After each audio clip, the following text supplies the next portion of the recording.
Já percebi que grande parte da turma já até me enviou o trabalho pelo e-mail. Não tem grande dificuldade. Tudo que está nos casos concretos e nas questões objetivas foi falado em sala de aula.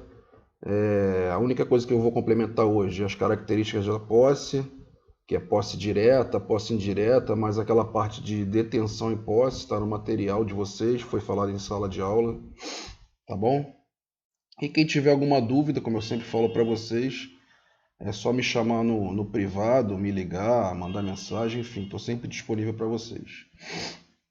Deixa eu abrir aqui o nosso material, que hoje vai ser bem rápido.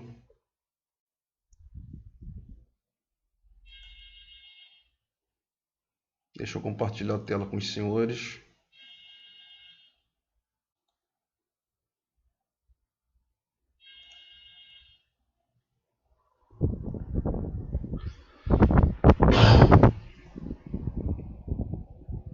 A mesma coisa, tá, gente? Eu não estou tendo acesso, não estou olhando o chat lá do Team Link, não estou conseguindo visualizar.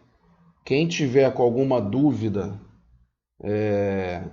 me chama, pode me interromper, que eu vou tirar a dúvida de vocês.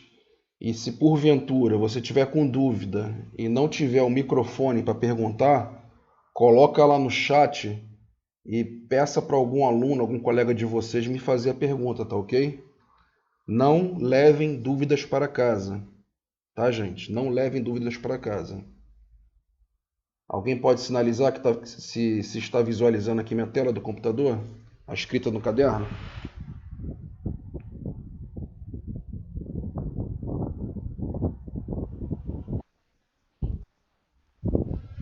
Tá ok, obrigado. Vamos lá. Hoje a gente vai falar sobre as classificações da posse, que seria a posse direta, posse indireta, posse exclusiva, com posse justa, injusta, posse de boa-fé e posse de má-fé. Muita gente não consegue entender esses institutos, por isso que eu coloquei um resumo bem breve para todos entenderem. No material do slide hoje tem bastante exercício. Cada pedacinho que eu vou falando aqui vai ter exercício lá para vocês conseguirem visualizar os desdobramentos da posse, as classificações. E nada melhor do que a gente poder falar da posse e dar exemplos, tá? Aquela parte de teoria, de Savigny, de Hering, essa parte já ficou para trás, que é a parte mais chata, que eu tinha falado para vocês na última aula, que é chato realmente aquela parte teórica, que se utiliza muita sociologia, muita filosofia, e agora a gente vai conseguir visualizar e apalpar a posse, tá? Todos vão conseguir entender, porque nós somos moradores da Zona Oeste, e 80%, diria até um pouco mais, 80, 85% dos imóveis da Zona Oeste são oriundos de imóvel de posse, tá? Vamos lá. Qualquer coisa me interrompam, por favor, tá, gente? Hoje a aula vai ser bem breve. Essa aqui é a continuação do caderno, para quem acompanha minhas aulas já sabe, pega esse material, o PDF, que tem continuação de escrita no caderno em vermelho, e copia no caderno de vocês. Vocês copiando esse material, vocês vão conseguir assimilar. E além desse material, tem um material complementar, tá? Teve até um aluno que falou, pô, professor, mas tem muita coisa para ler lá no Segura. Ninguém é obrigado a ler nada, né, gente? A obrigação do aluno é fazer as avaliações e passar de ano, né? Mas eu coloco lá para quem se interessar pela matéria. Nem todo mundo gosta de direito imobiliário, nem todo mundo gosta de direito penal, direito de família, direito sucessório. O direito é amplo. Mas para quem se interessar pelo tema e quiser se aprofundar um pouco mais, eu coloco um material um pouco mais robusto lá no sistema para vocês, para quem quiser ler. Eu não fico obrigando ninguém a ler todo o material, não. Como eu falei, a obrigação do aluno é participar das avaliações. Vamos lá. Posse. Espécies de posse, classificações da posse. Posse direta e posse indireta. Sabendo que o nosso Código Civil adotou, em regra, a teoria objetiva, Vejamos as espécies de posse, começando pela posse direta e indireta.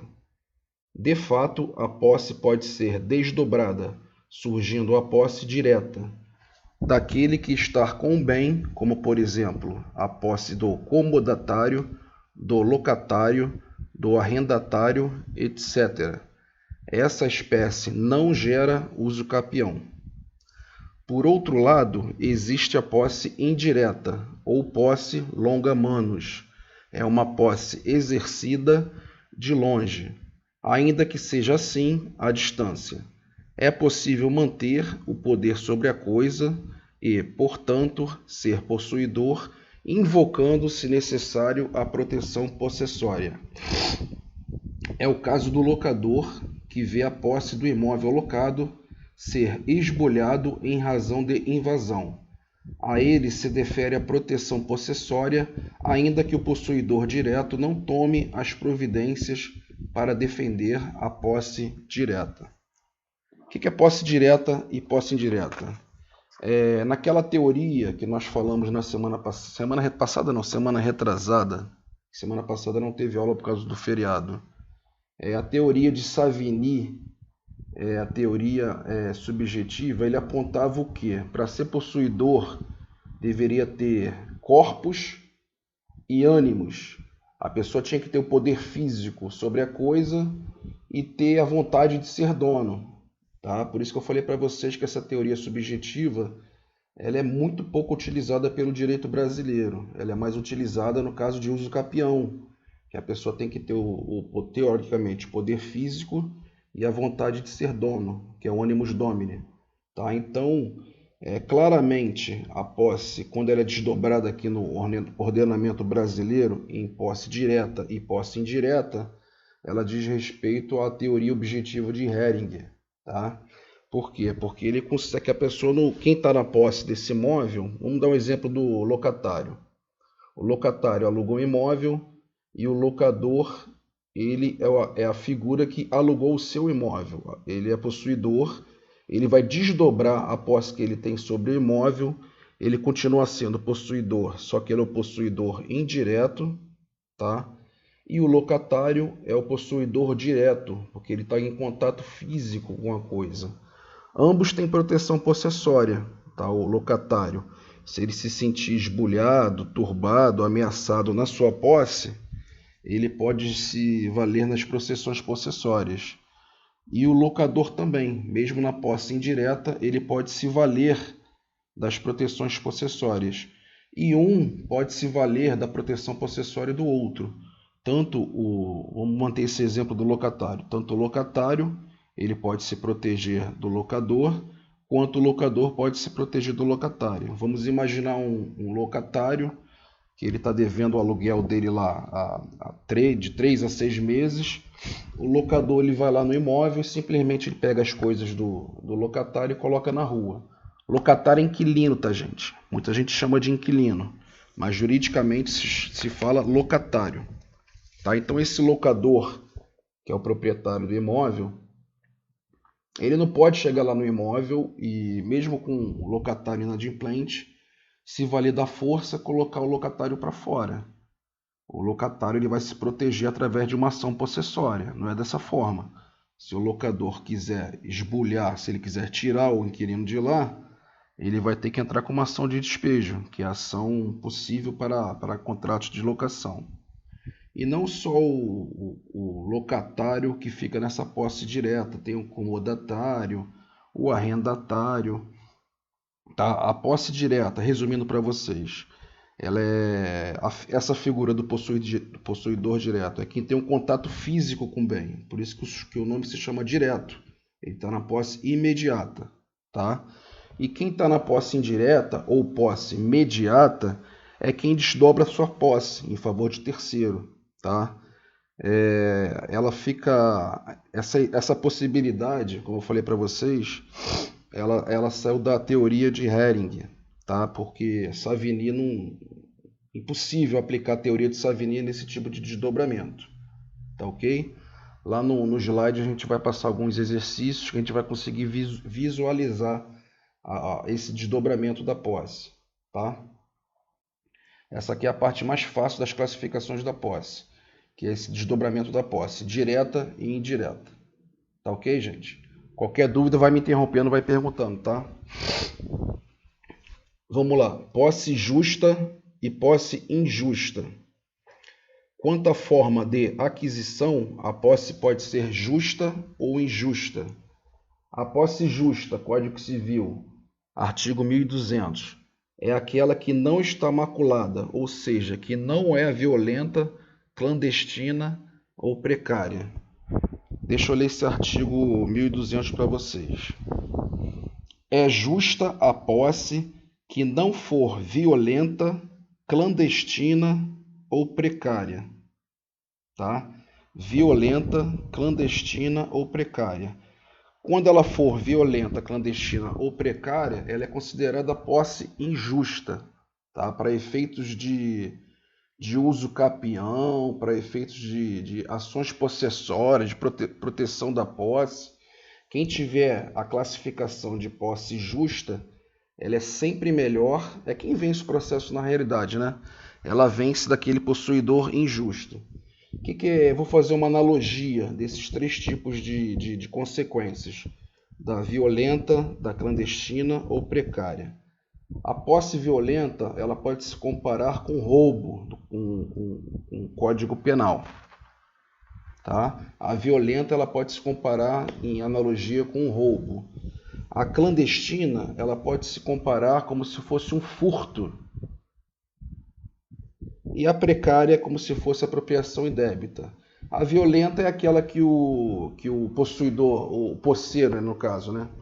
Ele vai invadir o terreno de forma violenta, vai pegar o proprietário pelo pescoço, vai colocar para fora, ou então ele vai arrombar um cadeado, ele vai se adentrar ao imóvel. Esse é o tipo de posse violenta.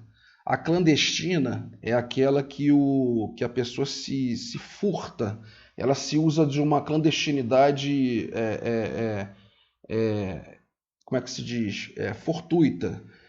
Um exemplo, a pessoa tem uma fazenda e ela, na calada da noite ela aumenta a cerca dela, ela coloca a cerca dela para dentro do quintal do vizinho e ela vai se apropriando lentamente do pedacinho de terra daquele fazendeiro.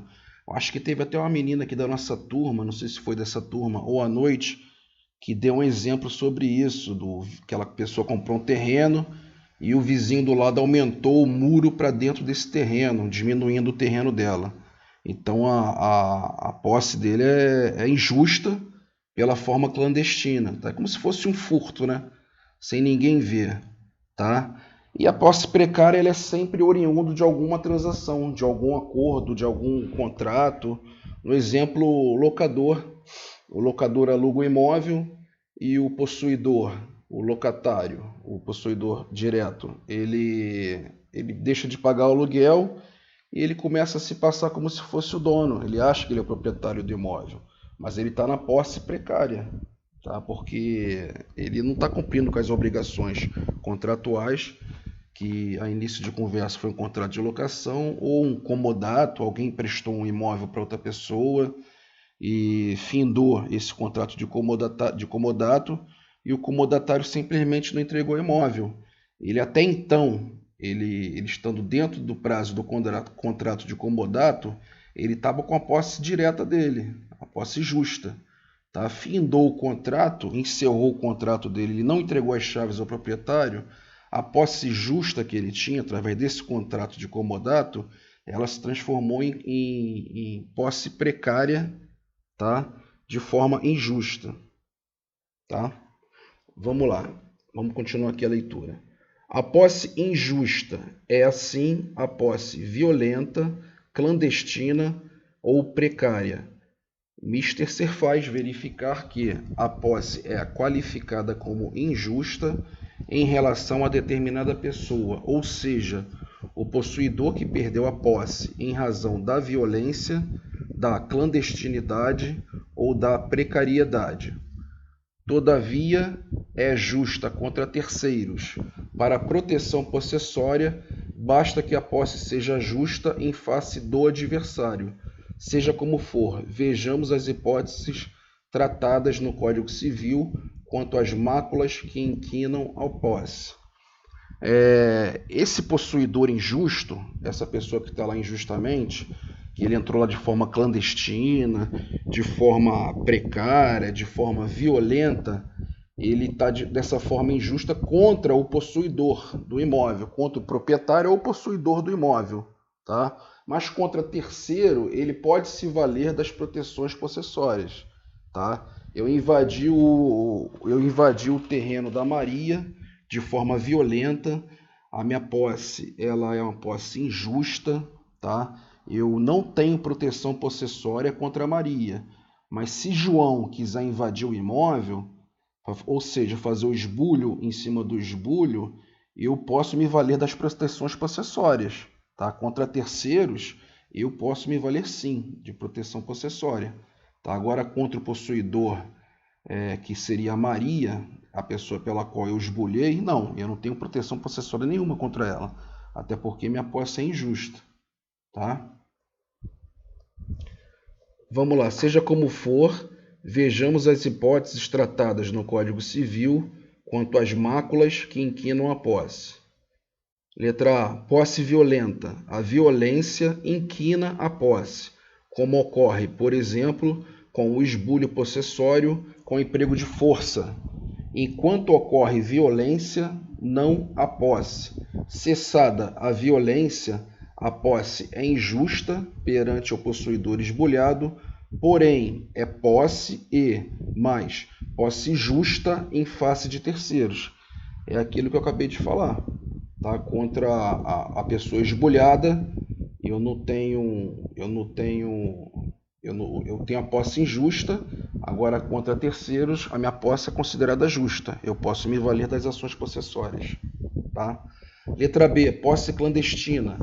É a posse daquele que se adquire sorrateiramente, sem violência, como ocorre, por exemplo, com a invasão na calada da noite, sem que o invasor, ou seja, esbulhador, cometa qualquer violência contra o possuidor. Da mesma forma, cessada a clandestinidade, embora com origem injusta, passa a ser posse jurídica, gerando efeitos e até justa em face de terceiros. Dizer que a posse é jurídica, embora injusta quanto à origem, significa dizer que essa posse gera efeitos jurídicos, como, por exemplo, a possibilidade de ações possessórias. De fato, ainda que a posse seja injusta, maculada pelos vícios da violência ou clandestinidade quanto à origem, não deixa de ser posse, e depois de cessados os atos violentos ou clandestinos, autoriza o possuidor que não foi molestado a requerer, inclusive, a uso capião, tá? Isso é importante falar para vocês, que mesmo a pessoa que invade um imóvel, o esbulhador, ou a pessoa que seja dessa forma aqui clandestina, que entra na calada da noite, de forma fortuita, ela terá direito a uso capião sim, tá? Mesmo muitas pessoas falam, a posse tem que ser mansa, pacífica e duradoura, durante certo tempo, de mínimo, né? Tem que ter um lapso temporal. E tem que ser uma posse 100% assim, posse mansa, pacífica. Não, até a posse esbulhada, ela pode ser passível de uso capião, tá? Porque aquele velho ditado, né? O direito não socorre a quem dorme. Se eu invadir o imóvel lá da Dona Maria e a Dona Maria não fez nada, aí eu fico lá no imóvel há 30 anos dando função social ao imóvel, aí vem a Dona Maria agora, depois de 30 anos, para retomar o imóvel, ela não vai conseguir, tá? Porque eu tive o tempo, e a Dona Maria teve um tempo para ela poder recuperar essa posse, tá? Então, quando a posse é mansa, depois quando a gente for falar de uso capião, eu vou falar os critérios da uso capião, inclusive que são vários tipos de uso capião. Tem uso capião que com 5 anos você consegue a propriedade, outras você consegue com 10 e outras você consegue com 15 anos. Tá? Então, todos os tipos de posse, inclusive a posse precária, ela está passível de uso capião. Tá? Então, aquilo que eu falei para vocês nas aulas anteriores. Aqui no Brasil não existe a propriedade plena. Tá? Aqui no Brasil existe a função social da propriedade. Então, qualquer tipo de esbulho, de turbação, enfim, se o possuidor da coisa ou o proprietário da coisa, do imóvel, ele não reclamar, ele não se valer das ações possessórias ou reivindicatória, essa posse injusta ela vai se transformar em posse justa e eu vou conseguir usucapiar o imóvel, eu vou conseguir a propriedade do imóvel, logicamente através dos critérios, que o mais importante é o critério tempo. Tá? Quanto mais tempo eu ficar lá no imóvel, sem ser perturbado pelo possuidor e pelo o proprietário, eu vou conseguir sim me transformar em possuidor manso, pacífico e com lapso de tempo para ser usucapido esse meu imóvel. Tá ok? Posse precária. Letra C, posse precária. A posse precária é aquela obtida com abuso da confiança. Portanto, esse vício se diferencia dos demais em razão do momento em que a mácula se configura. No caso do vício da precariedade, a posse inicialmente é justa, diferente dos demais vícios.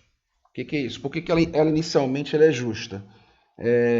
Voltando àquele exemplo do locatário. O locatário ele faz um contrato de locação com o locador, ele tem a posse direta. Tá? Ele tem a posse direta, o locador tem a posse indireta, ele está na posse justa. Ele está sem vício nenhum. Tá? Ele está na posse justa. Agora, desde o momento que ele deixou de pagar o aluguel, o proprietário lá, o locador, entrou com uma ação de despejo, o fundamento dessa ação de despejo, ele vai falar que o locatário está na posse precária, que ele não está cumprindo com as obrigações contratuais. Tá? Ou seja, de uma posse justa, ele transformou da posse injusta, tá? Pela forma da precariedade, pela posse precária. Tá? Ou seja, a posse precária ela é sempre oriunda através da vontade das partes ou um contrato, tá ok? A posse inicialmente é justa, diferente dos demais vícios. A posse só se torna injusta na medida em que a restituição não é levada a efeito, ocorrendo o denominado abuso de confiança. Podemos exemplificar a posse do comodatário, aquele que recebe o bem por contrato de empréstimo, comodato, inicialmente é qualificado como posse justa. Todavia, se o comodatário não restituir o bem no momento determinado no contrato, Código Civil, artigo 397, ou em razão de notificação, caso não haja prazo ou se o prazo inicial se prorrogar, passará a ser esbulhador, com posse injusta em razão da precariedade. Demais como posse jurídica. Demais disso, a par de opiniões em sentido contrário, a precariedade não permite qualificar a posse como posse jurídica. Isso se afirma na exata medida em que não foi mencionada, como também não foi no direito anterior, nos casos em que a posse pode gerar efeitos quando cessam os atos que a qualificam como injusta. Gente, alguma dúvida até o presente momento? Professor, Sim. uma coisa. Tem que ter necessariamente um contrato envolvido nessa situação? Olha só, quando a gente fala em contrato, nesse exemplo da locação, o contrato de locação ele pode ser inclusive verbal, tá? Não precisa ser aquele contrato escrito, não. Ah, sim. Até da praia.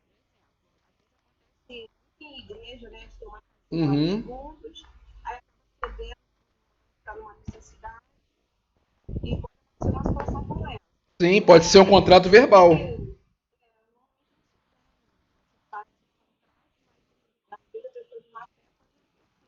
Sim, sim, sim. Aí pode-se utilizar aquele outro instituto, que é a mera tolerância, que a pessoa que está lá atrás, ela está ali por tolerância do proprietário do imóvel, do possuidor do imóvel, e com certeza ela está na posse precária, porque ela não tem a posse direta, tá? Ela tem a posse, ou seja, desculpa, ela não tem a posse justa, ela tem a posse injusta pelo critério da precariedade, entendeu? Ela não necessariamente ela precisa ter daquele contrato escrito de comodato.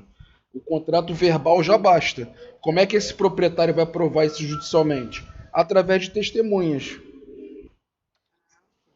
Entendeu? Entendi sim. Obrigada. Nada. Mais alguém tem mais alguma dúvida?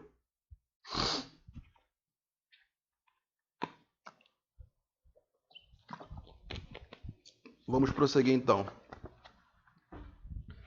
Nesse sentido, o artigo 1208 do Código Civil, tá?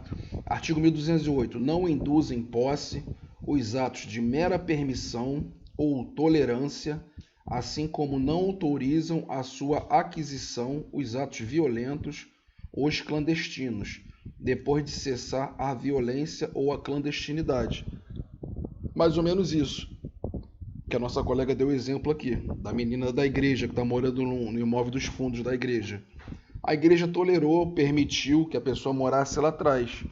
Ou seja, ela não está numa posse justa, tá, do imóvel. Ela não pode ficar ali e daqui 10 anos se valer com uma uso capião.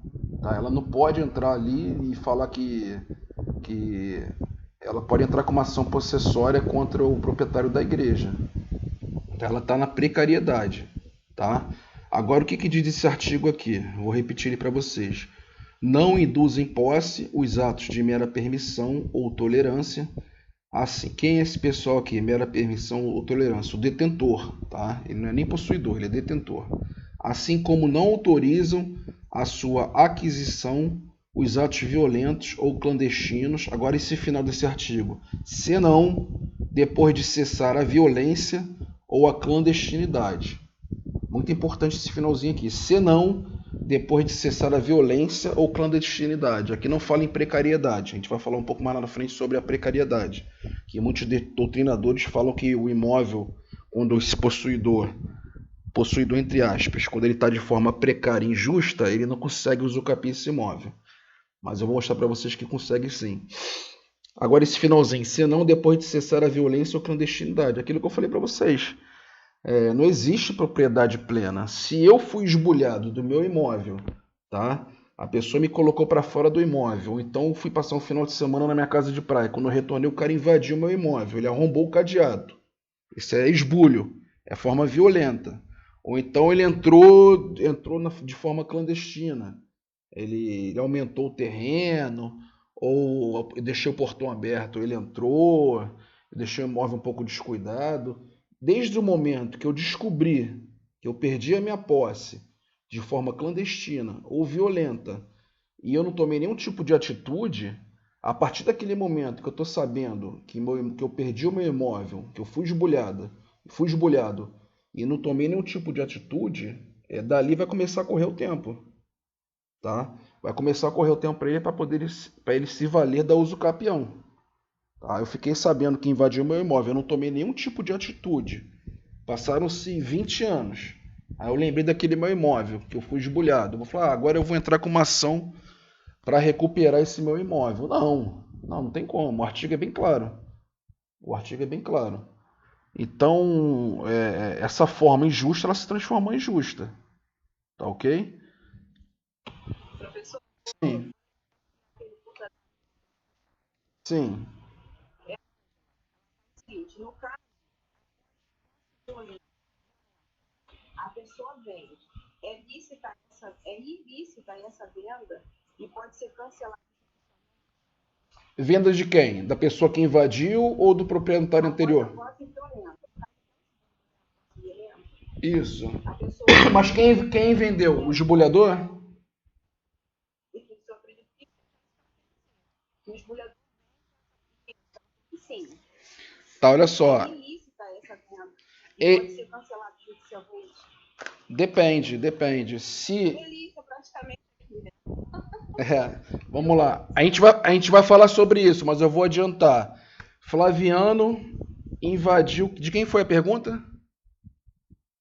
Foi da Ângela. Ângela, vamos supor que eu venda o imóvel da. Eu invadi o imóvel da Ângela. Ela foi passar o final de semana em Búzios, deixou o cadeado no portão, eu fui lá, arrombei o cadeado e entrei. Esbulhei o imóvel dela. Aí o que eu faço? A Ângela fica lá um mês, eu vendo esse imóvel para uma terceira pessoa, tá? Olha a situação. Eu debulhei o imóvel da Ângela e durante esse lapso de tempo de um mês, eu vendi esse imóvel, fiz um contrato de posse, contrato que se chama Contrato Particular de Cessão de Direitos Possessórios e Venda das Benfeitorias. O que são as benfeitorias? A casa, o prédio, qualquer coisa que estiver construindo lá no terreno.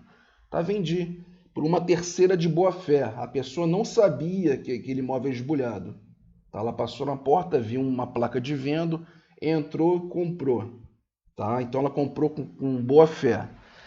A Ângela, quando retornar, ela vai entrar com uma ação possessória contra o Flaviano? Não. Eu não estou mais na posse do imóvel, já esbulhei e já vendi. Tá? Ela vai entrar com uma ação possessória contra essa pessoa, essa terceira pessoa? Ela pode até entrar, mas ela não vai ganhar, que é o terceiro de boa fé. Tá? Ela não esbulhou nada. Tá? Ela só consegue recuperar esse imóvel se ela for proprietária. Se ela for possuidora, se o imóvel dela for somente de posse, ela perdeu. Infelizmente, o direito brasileiro não vai proteger ela dessa forma. Tá? Agora, se ela for proprietária do imóvel, a Ângela for proprietária do imóvel, ela vai entrar com uma ação reivindicatória, tá? E a causa de pedir vai ser o domínio. Ela vai pedir que seja recuperado o domínio através da posse. Ela vai pedir uma reintegração de posse. Agora, se ela for possuidora, eu esbulhei. A única ação que ela tem para ela se proteger da posse é uma ação possessória. Quem é o esbulhador? Flaviano. Flaviano esbulhou. Eu já vendi para uma terceira pessoa de boa fé. Se essa pessoa judicialmente comprovar que ela comprou imóvel de boa fé, ela não vai perder essa posse. Tá? Então a Ângela, infelizmente, vai ficar chupando o dedo dela, porque o direito brasileiro não vai proteger ela, a não ser que ela consiga provar que essa pessoa que comprou, ela sabia, ela tinha noção, sabia ou deveria saber. Tá? Mas nessa situação, nesse exemplo que ela passou aí, somente se ela for proprietária. Possuidora, ela não recupera desse terceiro de boa fé. Tá ok? Aí se ela for proprietária mesmo, né? Recupera. Ela recupera. Recupera. Em face de quem? Em face. De quem esbulhou ou de quem tiver? Pode colocar os dois. Ela pode colocar os dois. Pode colocar somente o ocupante. Se ela não souber o nome da pessoa que está lá, ela manda o oficial de justiça citar, chamado ele como ocupante. Quando a pessoa for se defender no processo, ela vai se qualificar. E é muito importante falar isso também sobre tipo de posse, né? De força de posse. É mais a parte processual, que é força nova e força velha. Até um ano, esse processo pode ser considerado. Até um ano que ela descobriu o esbulho, ela pode pedir uma liminar para que seja retirada a pessoa mais rapidamente. Passou de um ano, ela vai ter que se enquadrar naqueles artigos 300, 301, que seria a tutela de urgência, de evidência, esse tipo de tutela que permite a liminar. Tá? Mas ela sendo proprietária do imóvel, ela pode demandar, eu nem indicaria ela demandar contra o esbulhador, né? Só se ela quiser recuperar algum dano que ele fez no imóvel, alguma coisa desse tipo, mas a causa de pedir desse tipo de ação é retomada do imóvel, então ela tem que fazer em face do ocupante. A gente vai falar sobre isso, acho que tem um tópicozinho que vai falar naqueles nossos slides. Vamos prosseguir. Sendo assim, a posse precária não gera aquisição e, nesta medida, por exemplo, a uso capião. Uma curiosidade encontrada na doutrina, no direito penal, a violência pode ser comparada ao roubo, a clandestinidade ao furto e a precariedade à apropriação indébita. Convém verificar, isso aqui é uma analogia, tá, gente? Para vocês conseguirem visualizar. Violência, o que é posse e violência? Posse violenta. Vamos comparar com o direito penal, é como se fosse um roubo. A posse clandestina, é um furto. Posse precária, apropriação indébita. É aquela analogia que eu passei para vocês no início. Convém verificar, outro sim, que se presume a manutenção da origem da posse, independentemente de se tornar posse jurídica. Posse jurídica é a posse justa, tá? A gente tem falado aqui algumas vezes aqui no texto, por isso que eu falo para vocês, abre o microfone e me pergunta. Quem não estiver entendendo, pergunta, gente. Vocês têm que abrir a boca e perguntar. A posse jurídica é a posse justa, tá? Artigo 1203. Salvo prova em contrário, entende-se manter a posse o mesmo caráter com que foi adquirida, tá? Esse 1203, ele fala da possibilidade da interversão, tá? Os próprios artigos, o 1208, não induzem, vamos repetir aqui o 1208, não induzem posse os atos de mera permissão ou tolerância, assim como não autorizam a sua aquisição, os atos violentos ou clandestinos depois de cessar a violência ou clandestinidade. O que esse artigo aqui diz? Ele diz que depois que cessar a violência ou clandestinidade, essa posse injusta, ela se transforma em posse justa, aí começa a contar o tempo de posse. A pessoa, porventura, quiser pleitear uso capião. Mas ela não fala da posse precária. Ela não fala daquela posse daquele cara que mora nos fundos da igreja, tá? O 1203, ele já fala desse tipo de posse, salvo prova em contrário. Ou seja, vamos dar o exemplo eu acho que eu coloquei nos nossos slides um exercício dessa forma. O detentor, que ele não era o possuidor, que ele era o caseiro de uma casa, e esse proprietário dessa casa faleceu e ele não conseguiu mais ter contato com ninguém, ele viu que o salário dele não estava mais entrando na conta, ele não conseguiu falar com os herdeiros, enfim, ele conseguiu provar judicialmente que ele transformou a detenção que ele tinha, ou seja, a posse injusta, de forma precária, ele transformou em posse justa. Por quê? Porque ele notificou alguém, mandou uma carta, mandou um e-mail, ou então ele entrou com uma ação de intimação, de citação. Ele se movimentou, ele conseguiu provar que ele transformou aquela precariedade dele em posse justa. Então lá na frente, quando apareceu algum herdeiro, ele falou assim: rapaz, tu é o detentor do imóvel, você não pode ter a posse, você não pode pleitear uso capião. Negativo. Por isso que o artigo 1203, ele fala da interversão. O nome do instituto se chama interversão. Ele transformou a posse injusta, da forma precária, em forma da posse justa. Tá? Ele conseguiu transformar. Por isso que o 1203 fala, salvo prova em contrário. Ou seja, ele conseguiu uma prova. Entende-se manter a posse o mesmo caráter com que foi adquirido. Tá? Vamos continuar. Por esta razão, entendo que a posse precária jamais pode gerar efeitos. Ora, o artigo 1208 não autoriza a aquisição de posse jurídica em razão da precariedade, assim como a posse precária manterá essa característica de não gerar alguns efeitos. Não poderá, por exemplo, autorizar uso capião. Esse parágrafo diz o seguinte, que ele nunca vai virar posse jurídica, excluindo-se a primeira parte do artigo, né? Salvo prova em contrário. Tá? A pessoa tem que provar. Então, não é simplesmente ela ficar inerte. Tá? A pessoa tem que se movimentar. A pessoa tem que, no dia que os herdeiros desse proprietário, ou esse proprietário que abandonou o imóvel, ele aparecer e ele alegar que não, ele é simplesmente um detentor, ou então é a pessoa que eu tolerei, que eu deixei lá. Se esse detentor não tiver uma prova em contrário, uma prova forte, ele vai perder a posse para o antigo proprietário sim, tá? Ou para os herdeiros, no caso de falecimento daquele outro exemplo. Por isso que o detentor ele tem que constituir prova, tá? O início do artigo é claro, salvo prova em contrário. Aí sim ele consegue converter. Se chama o Instituto da Interversão, tá? De outro lado, não procede a ideia segundo a qual a posse convalesce depois de ano e dia, o que se afirmava em razão do Código de Processo Civil de 1939, que não permitia mais ação possessória depois desse prazo. Não é mais o caso. Como veremos, depois de 1 ano e 1 dia do esbulho, não é possível a obtenção de liminar, mas se permite a ação possessória ordinária, até que o esbulhador adquira a propriedade por uso capião.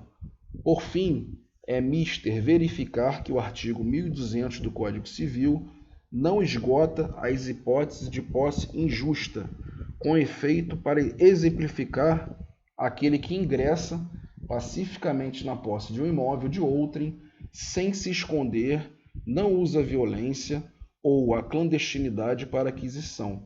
Tampouco se trata de posse precária. Mesmo assim, a posse será injusta. Ou seja, é aquela posse mansa e pacífica. O cara não invadiu, o cara não entrou na calada da noite. Ele entrou, ele viu o portão aberto de dia, ele entrou, tomou posse, ele sentiu que o imóvel estava abandonado, porém, inicialmente essa posse ela é uma posse injusta, ela não é uma posse jurídica, ela não é uma posse justa. Por isso que tem aqueles critérios da usucapião, do tempo, né? O tempo é o amigo da usucapião é o tempo, tá? Se o proprietário não se movimentar para tirar aquele possuidor de lá, ele vai perder o imóvel dele, tá?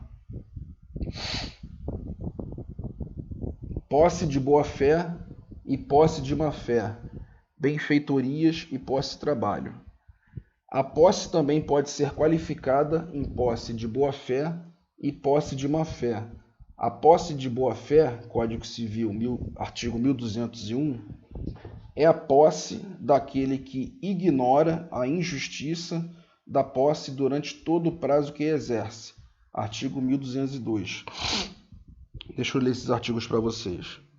Artigo 1201. É de boa-fé a posse se o possuidor ignora o vício ou o obstáculo que impede a aquisição da coisa. Artigo 1202.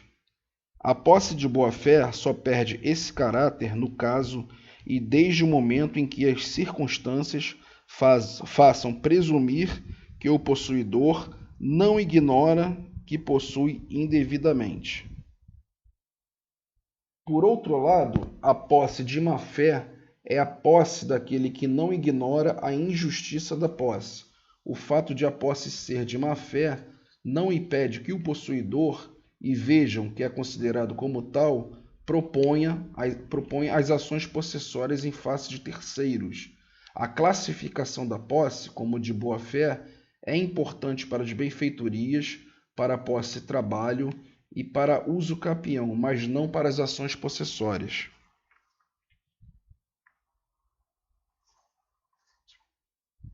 Nesse sentido, o possuidor de boa-fé, Código Civil, artigo 1219, faz jus às benfeitorias úteis e necessárias, podendo levantar as voluputuárias. Demais disso, tem direito de retenção e faz jus aos frutos percebidos. Código Civil, artigo 1214. Gente,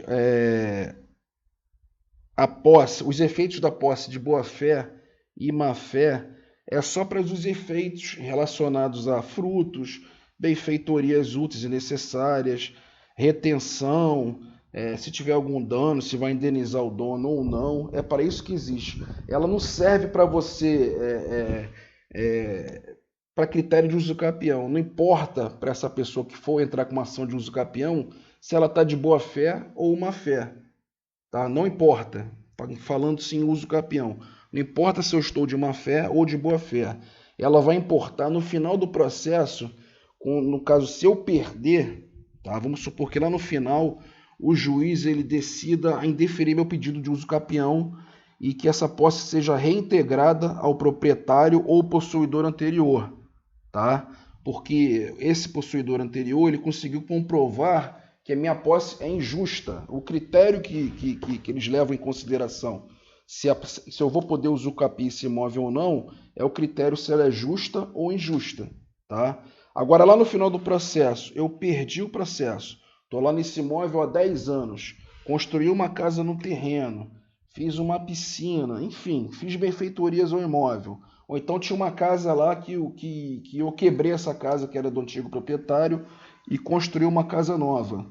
Tá? Eu dei utilidade lá no imóvel dele. Tá? No final do processo, eu perdi. Entrei com ação de usucapião. Na hora que eu perder esse processo, o magistrado ele vai levar em consideração se essa minha posse era de má fé ou boa fé. Tá? Então, se eu estivesse com boa, se ele considerar que essa minha posse é de boa fé, eu vou receber os frutos, tá? Perante a esse tempo que eu fiquei lá, ou seja, eu não vou precisar pagar os aluguéis a esse proprietário anterior, os tipos de benfeitorias que eu fiz no imóvel, as necessárias e úteis, eu vou ser indenizado por esse proprietário, tá? Ele vai ter que me indenizar, tá? Se ele não me indenizar, eu vou ter direito à retenção, ou seja, eu vou conseguir ficar no imóvel até que ele me paga as benfeitorias, tá? Se a posse for de má fé, algum tipo de benfeitorias, eu vou ser ressarcido, mas eu não vou ter direito à retenção, eu vou ter que indenizar o antigo proprietário pelo dano, ou seja, eu quebrei aquela casinha dele, não importa, quebrei a casa dele que valia 50 mil e construí uma de 200. Ele tinha um sentimento por aquela casa. E o imóvel era dele, no final do processo, o proprietário ele tirou a minha posse, que até então estava na posse do imóvel, e vai reintegrar a posse do antigo proprietário, eu vou ter que indenizar esse antigo proprietário, tá? Inclusive com donos. Então a posse de má fé, quando a pessoa fala, o cara está de má fé na posse, isso aí é lá no final do processo para poder ver os efeitos da posse, né? Como é que vai ser indenizado ou não o possuidor que está lá no imóvel ou o antigo possuidor, tá ok?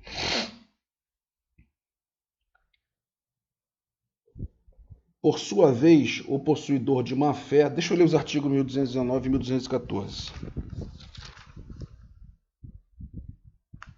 Tem alguns efeitos nesses artigos. Vamos lá, artigo 1214. O possuidor de boa fé tem direito, enquanto ela durar, aos frutos percebidos. Parágrafo único. Os frutos pendentes, ao tempo em que se cessar a boa-fé, devem ser restituídos, depois de deduzidas as despesas da produção e custeio. Devem ser também restituídos os frutos colhidos com antecipação. Artigo 1219. O possuidor de boa-fé tem direito à indenização das benfeitorias necessárias e úteis, bem como quanto às voluputuárias, se não lhe forem pagas, a levantá-las, quando puder, sem detrimento da coisa, e poderá exercer o direito de retenção, pelo valor das benfeitorias necessárias e úteis. Se vocês quiserem saber a diferença de benfeitorias, de necessárias, úteis e voluputuárias, dá uma lida depois no artigo 96 do Código Civil, que ali vem discriminado direitinho os tipos de benfeitorias. Vamos lá. Por sua vez, o possuidor de má-fé, Código Civil, artigo 1220, faz jus apenas benfeitorias necessárias, sem direito à retenção, aquilo que eu falei para vocês. Essa diferença de possuidor de boa-fé e má-fé são nos efeitos. Tá?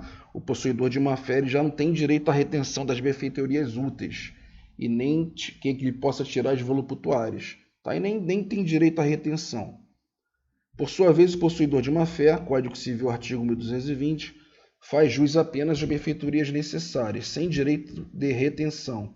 Além disso, responde pelos frutos colhidos e que deixou de colher, tendo direito apenas as despesas de produção. Código Civil, artigo 1216. A posse de boa-fé gera, juntamente com outros requisitos, uma espécie de desapropriação privada. É a chamada posse-trabalho, esculpida no artigo 1228, parágrafos 4º e 5º, cujos requisitos são: a. Posse ininterrupta de interesse social e econômico relevante. B. Extensa área. C. Boa-fé. D. Número considerável de pessoas. E. Lapso temporal de 5 anos. A consequência é uma sentença fixando indenização devida ao proprietário, que valerá como título aquisitivo. A posse ininterrupta de boa-fé é passível de identificação, sendo caracterizada como a posse justa ou a posse daquele que ignora a mácula de sua posse. Todavia, os demais requisitos, como extensa área e o número considerável de pessoas, demandarão percuniente análise do juiz, em cada caso em razão da ausência dos parâmetros legais para sua definição. Vamos abrir agora o nosso material dos slides, que tem bastante exemplo para a gente.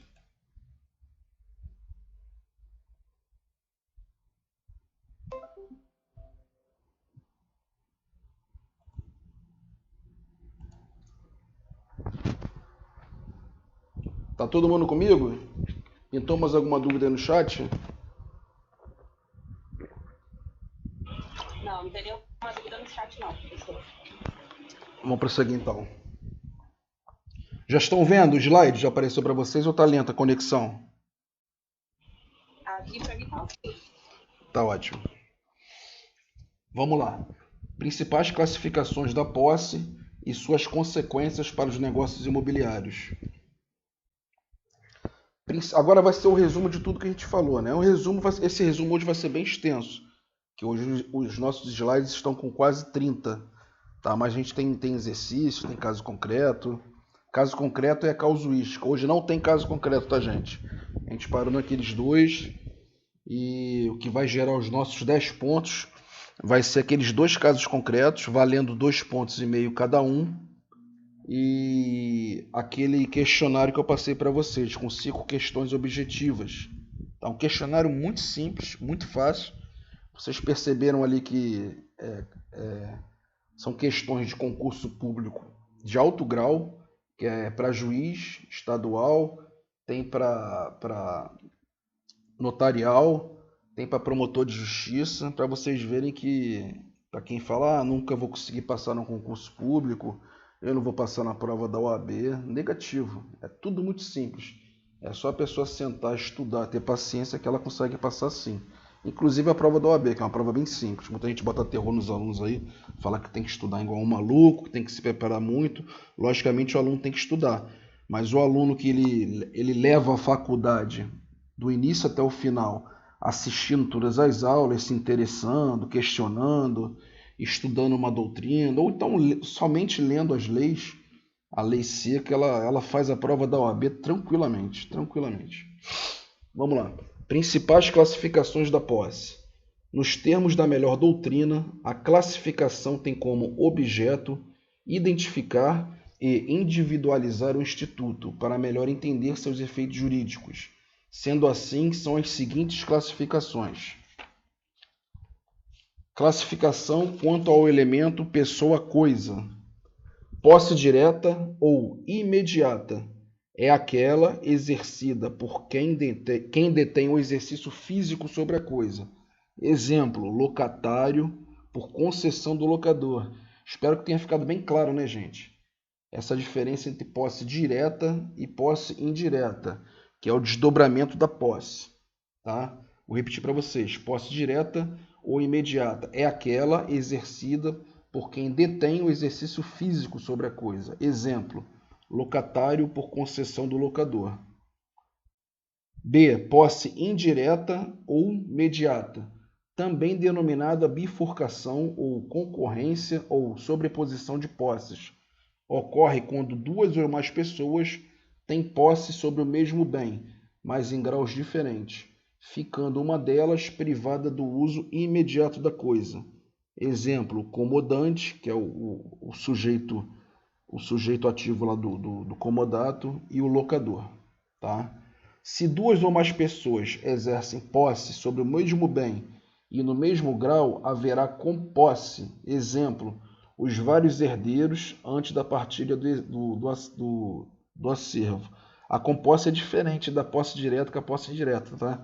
A composse é como se fosse um condomínio. Tá? São vários... É esse exemplo que o texto que deu para gente. Vários herdeiros antes da partilha do acervo.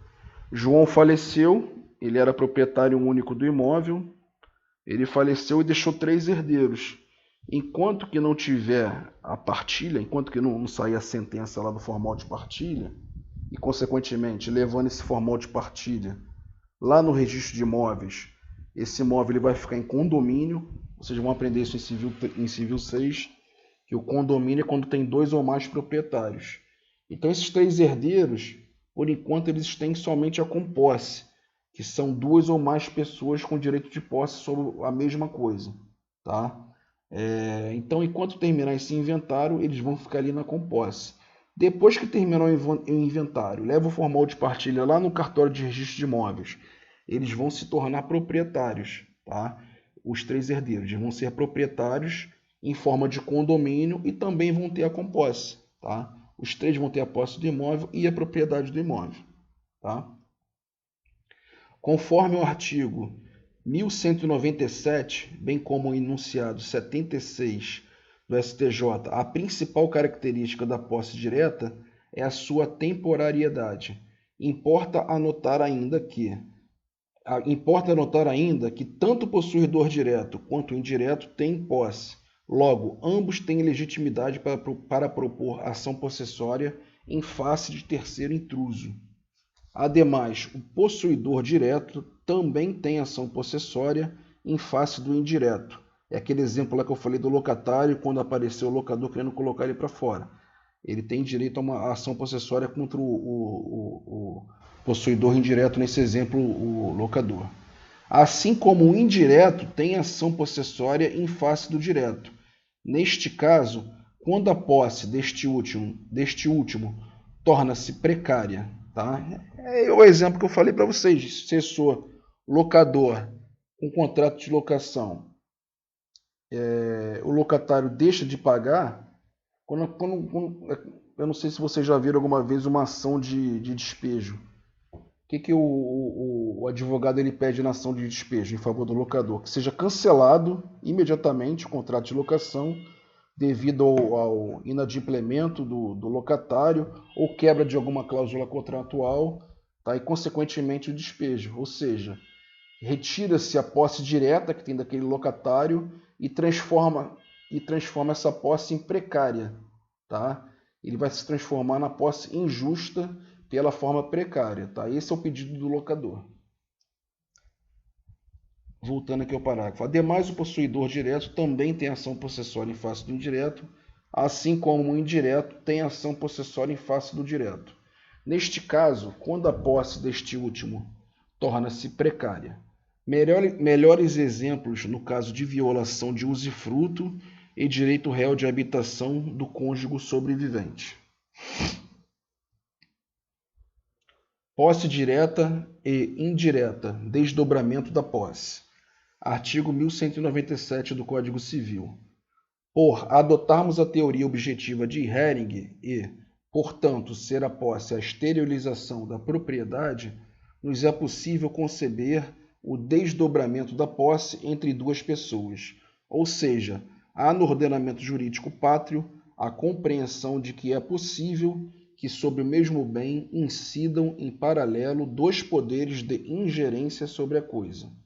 Uma exercendo a posse direta, a que mantém um contato físico com a coisa, e outra, a posse indireta, pessoa que desdobrou temporariamente a sua posse. Aqui as formas de desdobramento, tá? Tem o direito pessoal e o direito real. Direito pessoal, exemplo, locação, comodato, depósito, que são as formas através de contrato, né? Quando eu falo contrato, inclusive contrato verbal, tá? O comodato, a locação, a lei permite que eles sejam feitos de forma verbal.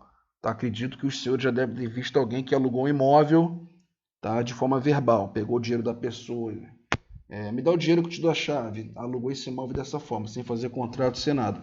E assim mesmo comodato. Deve ter algum parente de vocês que mora na casa de alguém, por tolerância de outra pessoa, do proprietário. E através do direito real, né? Que pode ser o exemplo do usufruto, penhor, a alienação fiduciária. Vocês lembram que os direitos reais eles podem ser desdobrados, né? Tem um direito real pleno, que é o direito é o direito pleno, que é a propriedade, e depois tem os direitos reais limitados sobre coisa alheia, que ele é dividido entre gozo e fruição e de garantia. De garantia são o quê? O penhor, hipoteca, o ticrese, tá? E os de gozo e fruição é o de superfície, servidões, usufruto, uso, habitação, direito do promitente comprador, concessão de uso especial para fim de moradia, concessão de direito de uso real, direito de laje, enfim, são vários desdobramentos do direito real. Agora aqui vai começar a brincadeira, a gente vai começar a ver exemplos. Isso aqui é um caso concreto, uma casuística, que a gente vai ler junto. E vocês vão conseguir matar a charada aqui rapidamente. Paula possui uma propriedade composta por duas residências em uma mesma área. Trata-se de um pequeno prédio de 2 andares, com via de acesso independente, cujo imóvel inferior é o único constituído para automóvel. Ou seja, ela tem um terreno e ela construiu duas casas. É aquela chamada casa tipo apartamento. Tem a casa com a entrada independente para o imóvel de cima, que tem um corredorzinho lateral, e tem a casa de baixo, que tem um quintal na frente, com um portão para a rua. As duas têm acessos separados ao logradouro. Tá? Todas elas são independentes. Tá? E a Paula, pelo exemplo aqui, ela mora no imóvel de cima. Paula reside no imóvel superior e estabeleceu um contrato de locação com a Adriana, que reside no outro imóvel. Ainda que tenha realizado um negócio jurídico com a locatária, a locadora, ou seja, a Paula, manteve em seu poder as chaves de acesso à entrada do imóvel vizinho e lá estaciona o seu automóvel diariamente.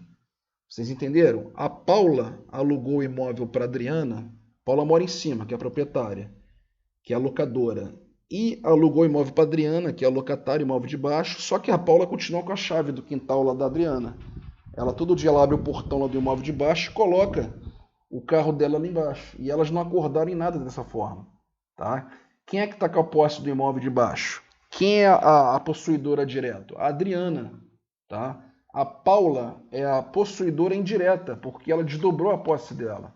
Ela, através desse contrato de locação verbal ou por escrito, ela desdobrou a posse dela, ela ficou com a posse indireta e a Adriana ficou com a posse direta, que ela está com contato físico ali com a coisa. Tá? Então, ela está adentrando na posse direta do possuidor de baixo, que seria a Adriana. Tá? O problema está no fato de que a referida vaga não foi cedida pela locatária, que paga pelo imóvel em sua integridade. Saiu errado aqui, não integridade, não. Integralidade, tá, gente? Integralidade. Mas a locadora, entendendo por bem ter direito sobre a sua propriedade, faz uso sem qualquer cerimônia. Incomodada por tal situação, a Adriana procura seu advogado e recebe as seguintes orientações. Bem fácil, né, gente? Eu vou até abrir aqui a resposta. Resposta esperada. O enunciado narra o negócio jurídico realizado entre o possuidor direto e o possuidor indireto sobre uma propriedade. Ocorre que, pelo fato de o titular da propriedade ter cedido o uso do seu imóvel para um terceiro, este passa a ter direito à posse e uso sobre o bem, ou seja, passa a ser o possuidor direto, que é a Adriana. Houve um desdobramento da posse plena sobre o mesmo bem por força do contrato de locação e, por isso, o possuidor direto adquire poder temporário em virtude de direito que não anula a posse indireta, mas que também não dá permissão ao proprietário de fazer uso do bem locado de forma abusiva, totalmente abusiva, né? Sendo assim, o possuidor direto poderá defender a sua posse contra o indireto, ainda que este seja o proprietário do imóvel objeto do contrato de locação, dando-lhe o direito de reclamar a área utilizada pela locadora, exigindo, inclusive, a entrega das chaves da entrada, pedir indenização ou de negociar um valor de abatimento. Artigo 1197. Deixa eu ler esse artigo para vocês. Artigo 197. A posse direta de pessoa que tem a coisa em seu poder, temporariamente, em virtude de direito pessoal ou real, não anula a indireta, de quem aquela foi havida, podendo o possuidor direto defender a sua posse contra o indireto. Bem tranquilo essa questão, né? Bem fácil. Tá? Alguém tem algum apontamento para poder fazer? Algum questionamento? Alguma dúvida?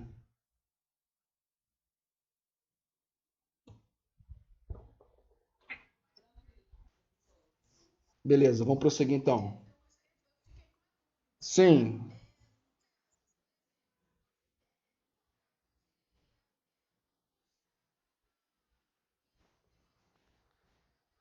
não. Pleitear isso porque a Adriana, no caso, a Adriana, É a locatária. ela alugou uma casa sem garagem. Não, não, não. Ela alugou com a garagem. A Adriana, ela tá na casa de baixo, com um quintalzinho lá que é a garagem.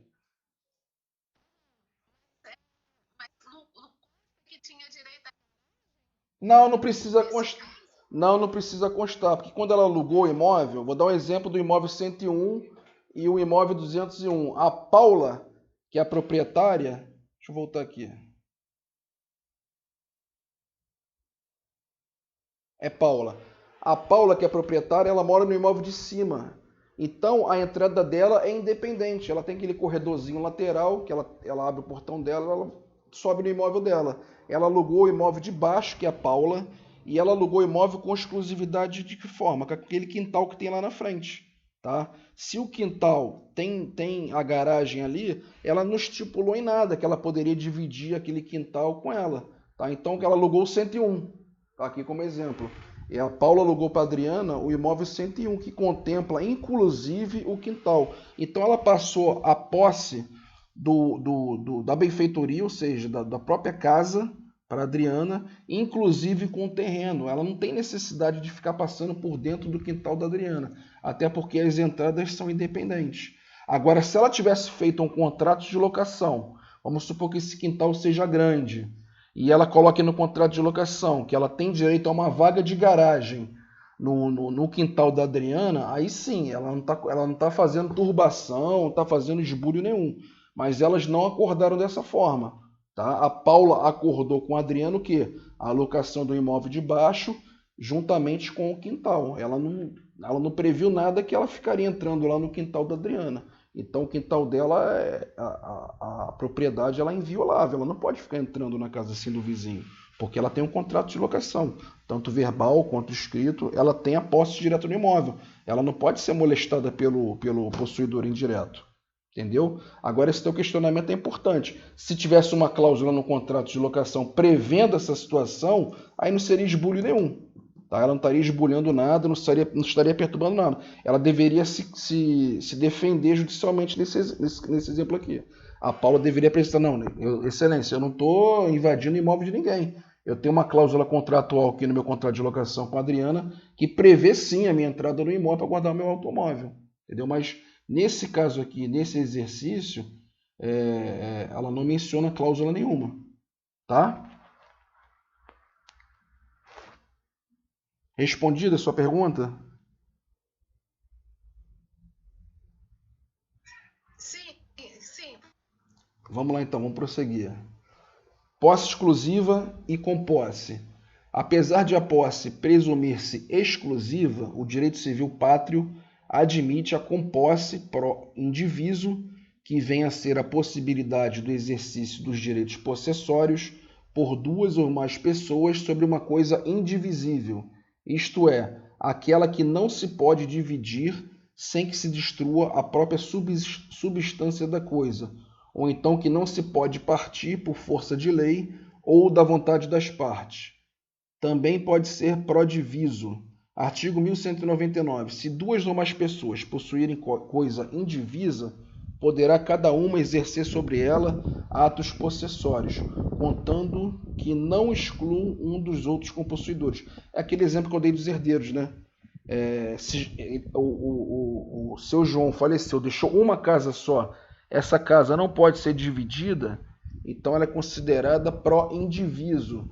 Então é como se fosse o condomínio, os três herdeiros ali estão na composse, tá? E cada um tem uma fração ideal daquele terreno ali, daquele imóvel. Tá? Futuramente, quando for regularizar esse imóvel junto à matrícula do imóvel com o inventário, eles vão se transformar condôminos, cada um vai ficar com a sua fração ideal, e além de condôminos, eles vão ter a composse lá do imóvel, todos eles vão estar na posse. A composse pró-diviso ela é mais fácil de visualizar.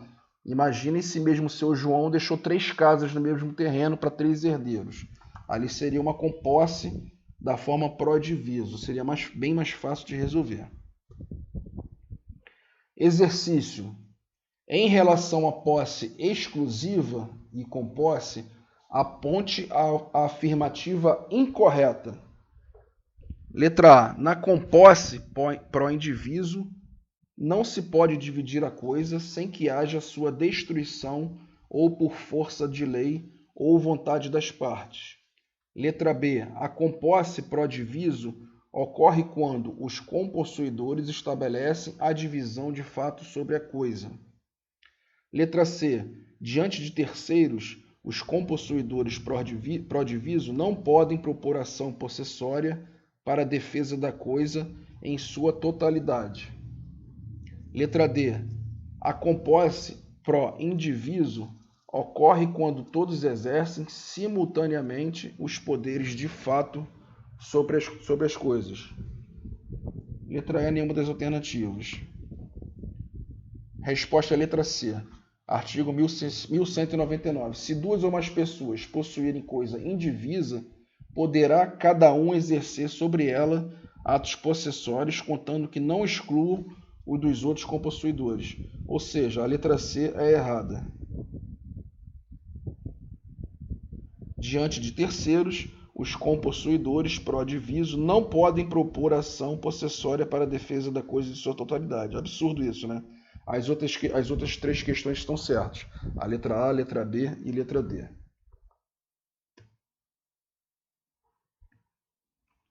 Mais uma casuística, mais um caso concreto.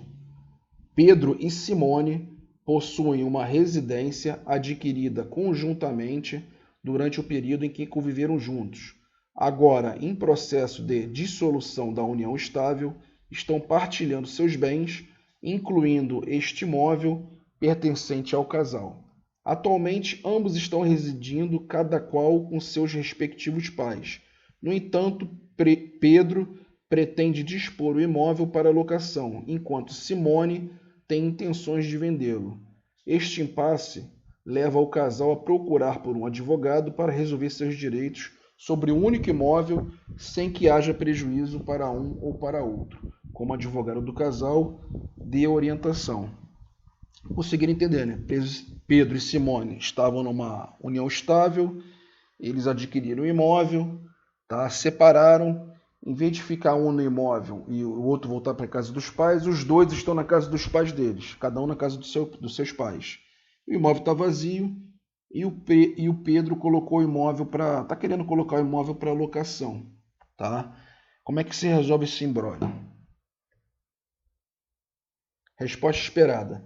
A narrativa trata de composse sobre um imóvel, visto ser uma propriedade adquirida conjuntamente pelo casal durante o período de união estável. A composse exige o exercício dos atos possessórios por duas ou mais pessoas, configurando-se uma situação excepcional de posse, pois, em regra, é exercício exclusivo do titular e que anula o dos outros. Artigo 1199. No entanto, a composse referida se traduz pela posse da coisa indivisa, ou seja, é um imóvel só, né? Que o casal lá adquiriu. Não são dois imóveis. Se fosse dois imóveis, seria muito mais fácil de resolver. Como é um imóvel só, é um pouco mais complicado. No entanto, a composse referida se traduz pela posse de coisa indivisa em decorrência de um contrato entre os compossuidores ou uma relação jurídica com base na lei. Nesse caso aqui, relação jurídica é a união estável. Então, ainda que os compossuidores tenham intenções distintas quanto à destinação do bem comum, é preciso chegar a um consenso e partilhar o patrimônio, sendo mais viável, para o caso, a venda do imóvel e a divisão do valor, justamente pela impossibilidade de divisão do bem sem que haja um prejuízo físico para que cada qual exerça o seu direito de posse, tanto para alugar quanto para vender. Entenderam, né? Nessa situação, o Pedro, é Pedro o nome dele? É Pedro e Simone. O Pedro quer alugar e a Simone discorda. Se eles não entraram num acordo amigavelmente, esse imbróglio vai parar no judiciário. E a maioria das decisões é sempre pela venda, tá? Porque é mais fácil vender o imóvel, cada um fica com a sua parte, ou então se o Pedro quer realmente ficar com o imóvel, que ele indenize a outra parte da Simone e ele fique com a totalidade do imóvel, porque é um imóvel que não tem como dividir. Por isso que se chama pró-indiviso. Quando é pró-indiviso, quando não tem como dividir. Imagina, vocês tiveram, não sei se vocês lembram, naquelas aulas de obrigações. Obrigações pró indivisa. O professor sempre dá o exemplo do cavalo. Como é que vai dividir o cavalo? Não tem como dividir o cavalo. Esse exemplo aqui, como é um imóvel só, uma casa só, tem até alguns tipos de imóveis que tem até como dividir, né? Mas a grande maioria não tem como dividir. Agora, se fossem duas casas, que seria da forma pró-diviso, desculpa, ou seja, ele pode dividir, aí cada um ficaria com uma casinha. Como é imóvel só, se essa confusão não se resolver entre eles, se o Pedro não desistir dessa vontade de alugar o imóvel, isso consequentemente vai parar no judiciário e o magistrado vai mandar que seja vendido o imóvel ou que a outra parte indenize o quinhão da outra, de um cônjuge ou um outro cônjuge. Tá ok, gente? Você já deve ter visto esse tipo de situação diversas vezes na vida de vocês e na família de vocês. Conhecido, amigo, isso sempre dá confusão.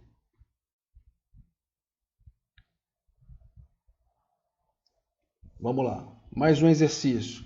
Em relação ao desdobramento da posse, aponte a afirmativa correta. Letra A, correta, tá? Tanto o possuidor direto quanto o indireto têm legitimidade para propor ação possessória em face de terceiro intruso. Letra B, a posse indireta ou mediata se caracteriza pelo exercício físico sobre a coisa. Verdade isso? Posse indireta tem exercício físico? Letra C, o exercício da posse concorrente por mais de uma pessoa em diferente grau sobre múltiplos bens denomina-se com posse. Letra D, a posse direta ou imediata se caracteriza pela concorrência ou sobreposição de posses. Letra E, nenhuma das respostas acima.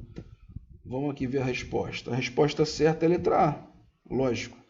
O possuidor direto ou indireto tem posse, ambos têm legitimidade para propor ação possessória em face de terceiro intruso.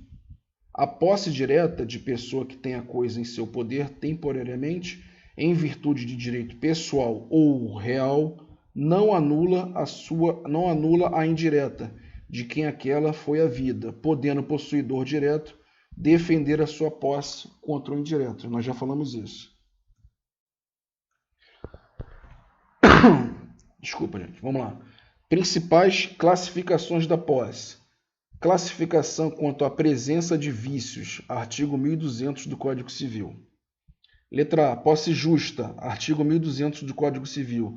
Determina a posse justa ser aquela que não possui os vícios da violência, clandestinidade e precariedade. Tá? Se tiver qualquer um desses vícios aqui, a posse é injusta.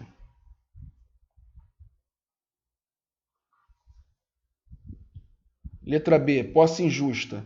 É aquela que possui alguns dos vícios previstos no artigo 1200, ou seja, os vícios da violência, clandestinidade e precariedade. Esse tipo de classificação dos vícios são chamados vícios objetivos da posse, tá? Esse tipo de vício clandestino, violento ou precário, eles são os vícios objetivos, tá? Quando se fala em posse de boa-fé, posse de má-fé, são vícios subjetivos. Vamos lá. Primeiro tipo, violenta. É adquirida mediante força física ou grave ameaça. Tá errado aqui, é um vício de aquisição ou de origem. É o inverso da posse mansa e pacífica. Segundo, clandestina. É adquirida às escondidas, de forma oculta, do proprietário e também é um vício de aquisição ou de origem. É o inverso da posse pública. Precária. É obtida na forma de abuso de confiança, ou seja, muito parecida como uma apropriação indevida ou estelionato. Exemplo, locatário que não devolve um bem quando do término do contrato. Continuação. Conforme muito bem apontado à doutrina, os critérios não são cumulativos, bastando apenas um deles, bem como as consequências jurídicas são. Letra A. A posse, ainda que injusta, tem direitos às ações possessórias contra terceiros, salvo contra quem foi tomada a coisa. Letra B. Conforme o artigo 1208, as posses violentas e clandestinas se convalidam, o que não ocorre com a posse precária. Já falamos sobre isso também, né? Sobre a posse precária, que esse artigo fala que não tem previsão. Ocorre sim, de acordo com o artigo 1203, que é o Instituto da Interversão, tá? Interversão.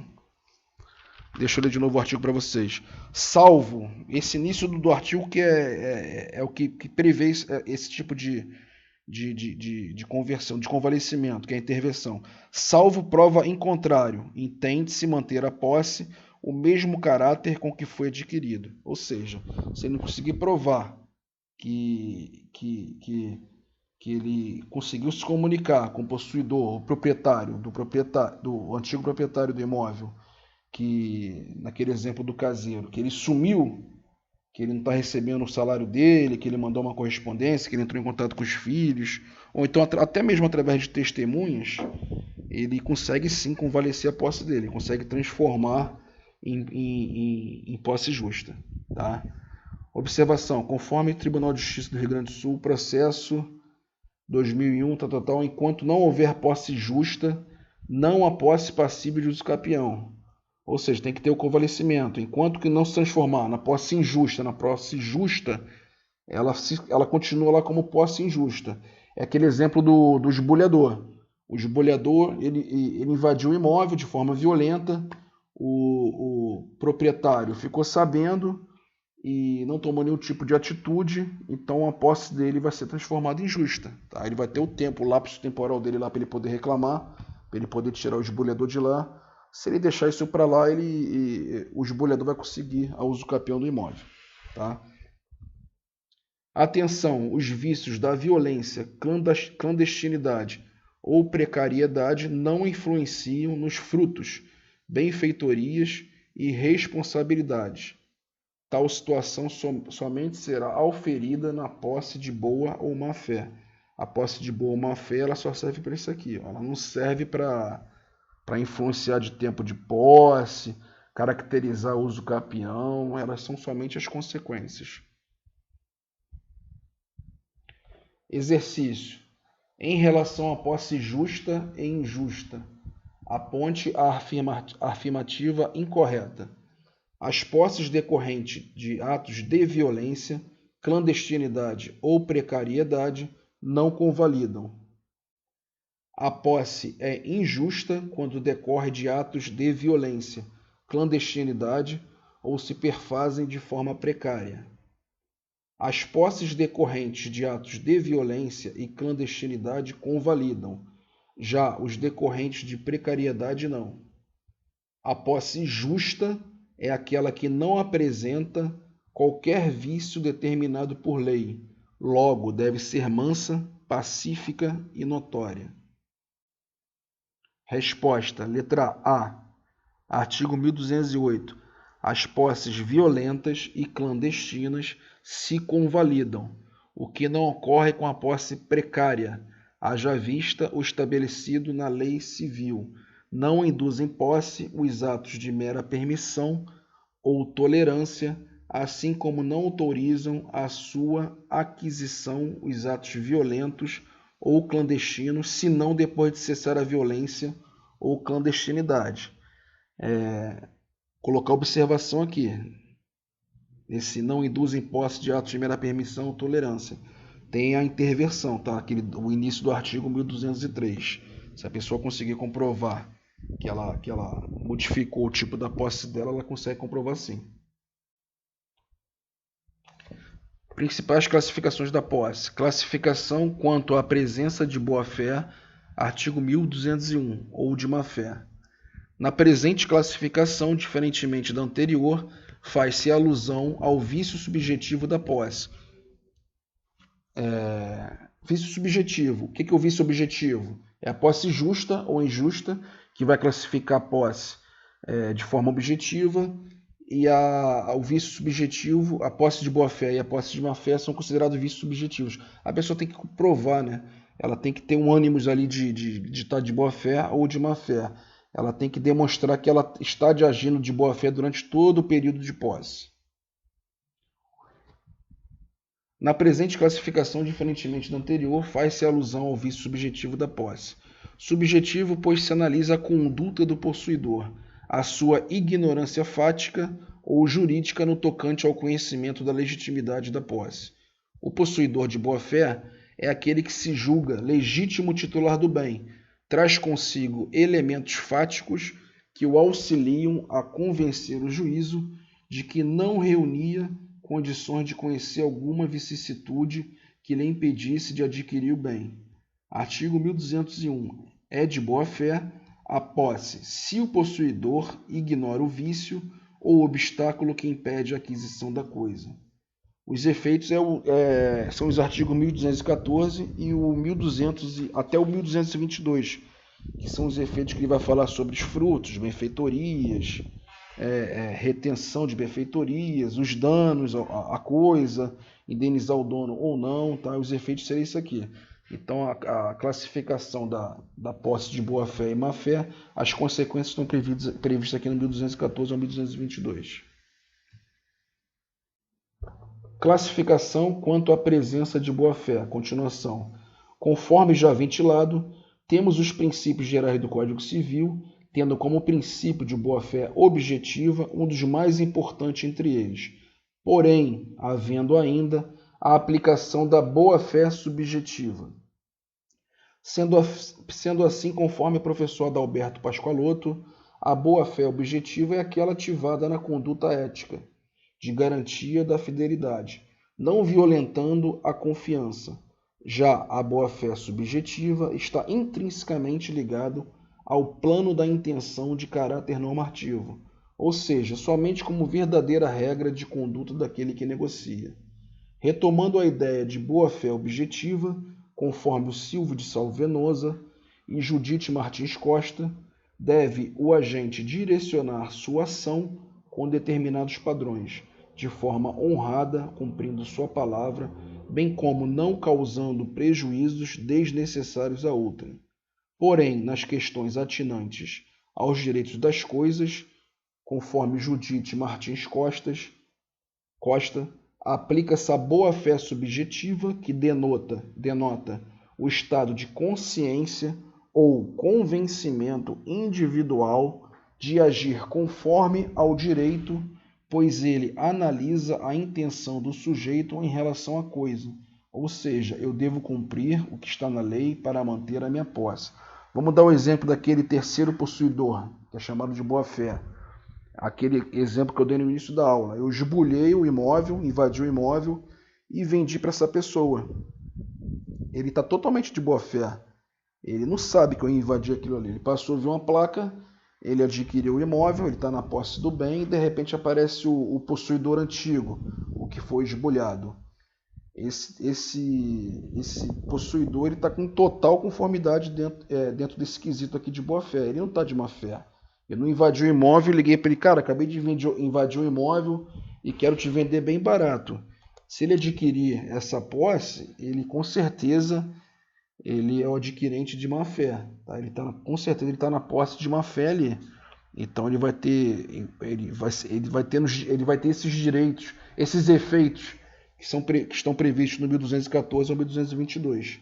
Tá, gente? A diferença, o psico da posse subjetiva, da boa-fé e da má-fé subjetiva é o psicológico daquele agente. Ele tem que comprovar lá judicialmente que ele não sabia que ele estava no imóvel ilegal, ele não sabia que se tratava de um terceiro que seria o proprietário do bem, ou o possuidor um possuidor direto ou indireto, um possuidor de boa-fé. Tá? Isso aí ele tem que comprovar judicialmente. Vamos lá, continuação. Requisitos para que exista a boa-fé subjetiva. Para que exista posse de boa-fé subjetiva, referente à posse, devemos analisar o artigo 1201, que dispõe. Artigo 1201, caput. Quem ignora os vícios que iniciaram a posse. Violência, clandestina e precária. E artigo 1201, parágrafo único. Presunção iuris tantum quando tiver justo título. Quanto ao elemento dos vícios, o que temos é a nítida ignorância do vício, ainda que o mesmo esteja presente. Observação: a expressão justo título é equivocada, pois dá a ideia de algo a mais que o título, quando na verdade é algo a menos do que o título. Mas o que é justo título? Lembre-se do exemplo do seu Pedro, que trouxe um recibo em folha de caderno a fim de comprovar seu justo título. Para a doutrina clássica, o justo título seria o ato formalizado e hábil à transferência da posse. Desculpa, é até um exemplo que eu não passei para vocês. A posse ela é algo tão simples que eu posso vender a minha casa de posse para qualquer um dos senhores que estão agora em sala de aula através de um papelzinho. Pega um papelzinho, uma folha em branca, e eu, Flaviano, cedo meus direitos de posse sobre o referido imóvel na rua tal, endereço tal, já é um justo título. O justo título, vocês vão ver lá na frente que ele é importantíssimo, tá? Um dos critérios para alguma das modalidades da uso capião. Então, se eu passei esse papelzinho, safadinho, na metade de uma folha de caderno para você, aí você está lá no imóvel, daqui 10 anos você vende esse imóvel para outra pessoa, o futuro comprador ele vai aproveitar esses 10 anos por causa desse justo título. Não importa se foi um contrato bem feito dentro de um cartório, um contrato mal feito numa máquina de escrever ou um papelzinho higiênico escrito à mão. Tá? É considerado justo título. Exemplo, formal de partilha registrado. Todavia, a doutrina moderna, à luz do princípio da função social, mitiga este entendimento para se tornar desnecessária a exigência de uma escritura ou documento formal, segundo enunciado 303 da Quarta Jornada do Direito Civil. É o exemplo lá daquele cara lá, daquele terceiro possuidor. Eu esbulhei e passei para ele. Vamos supor que eu tenha passado de boca. Ele passou, eu vendi, cara, toma, quer comprar essa casa aqui, 50 mil, não tem documento não. Ah, mas tu não sabe? Não, eu também não sei fazer, também não quero contratar advogado.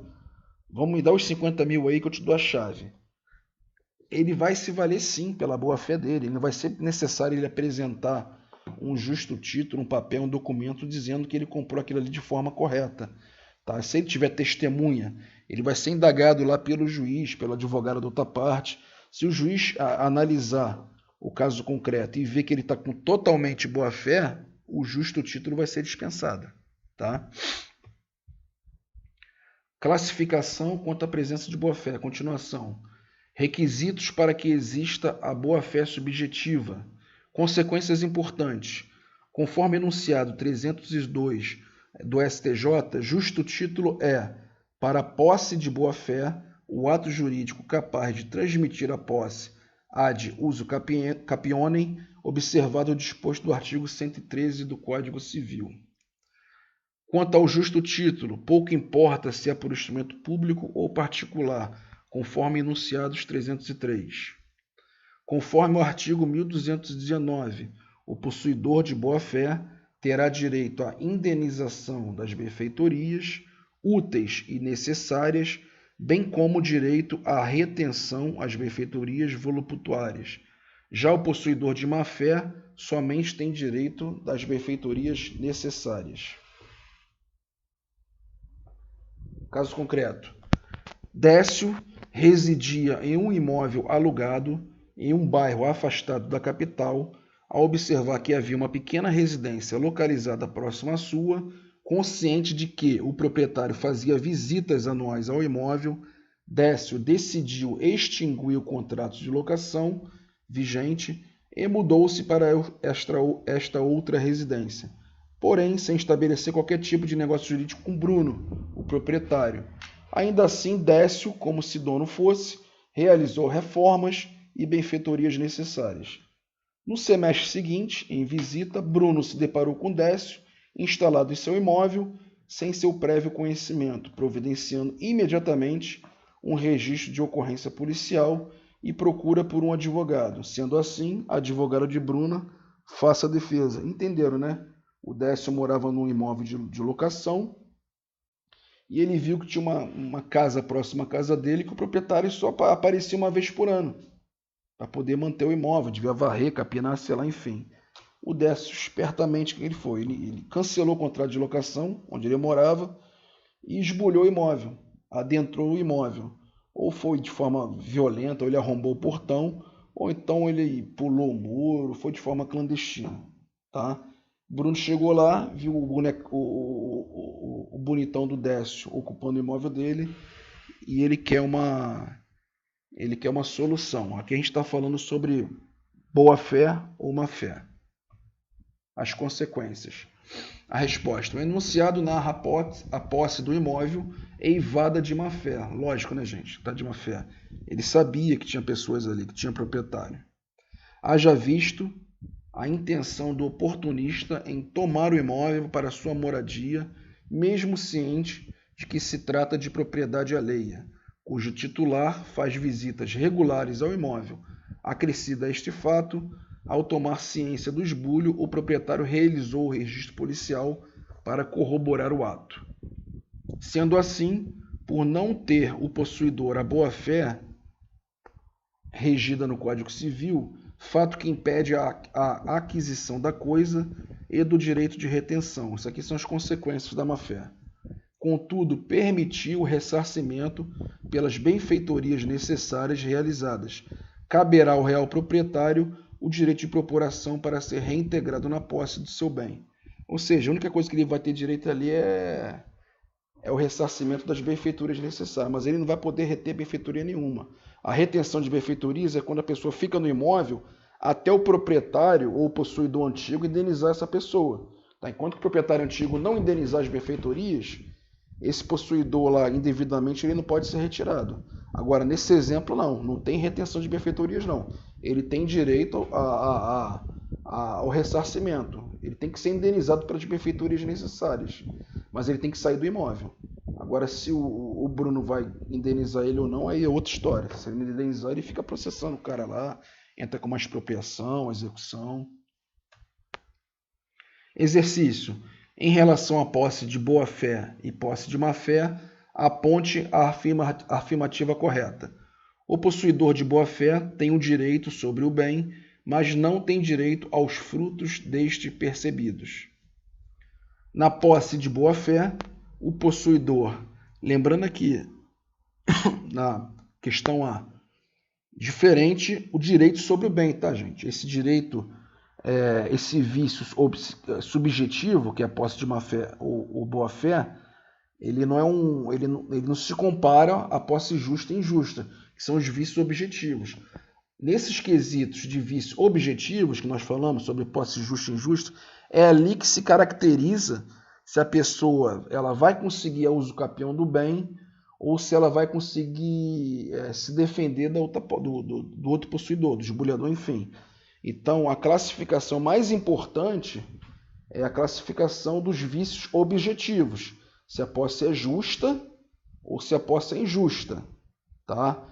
Essa parte de vício subjetivo, que é a posse de boa-fé e a posse de má-fé, elas são mais as consequências na hora da indenização. Tá ok? Letra B. Na posse de boa-fé, o possuidor desconhece do vício ou do impedimento a que poderia ocorrer para a aquisição do bem. O possuidor de boa-fé responde pela perda ou deterioração da coisa, independentemente de quem der causa. A presunção de boa-fé independe da existência do justo título ou da lei expressa para a sua admissão.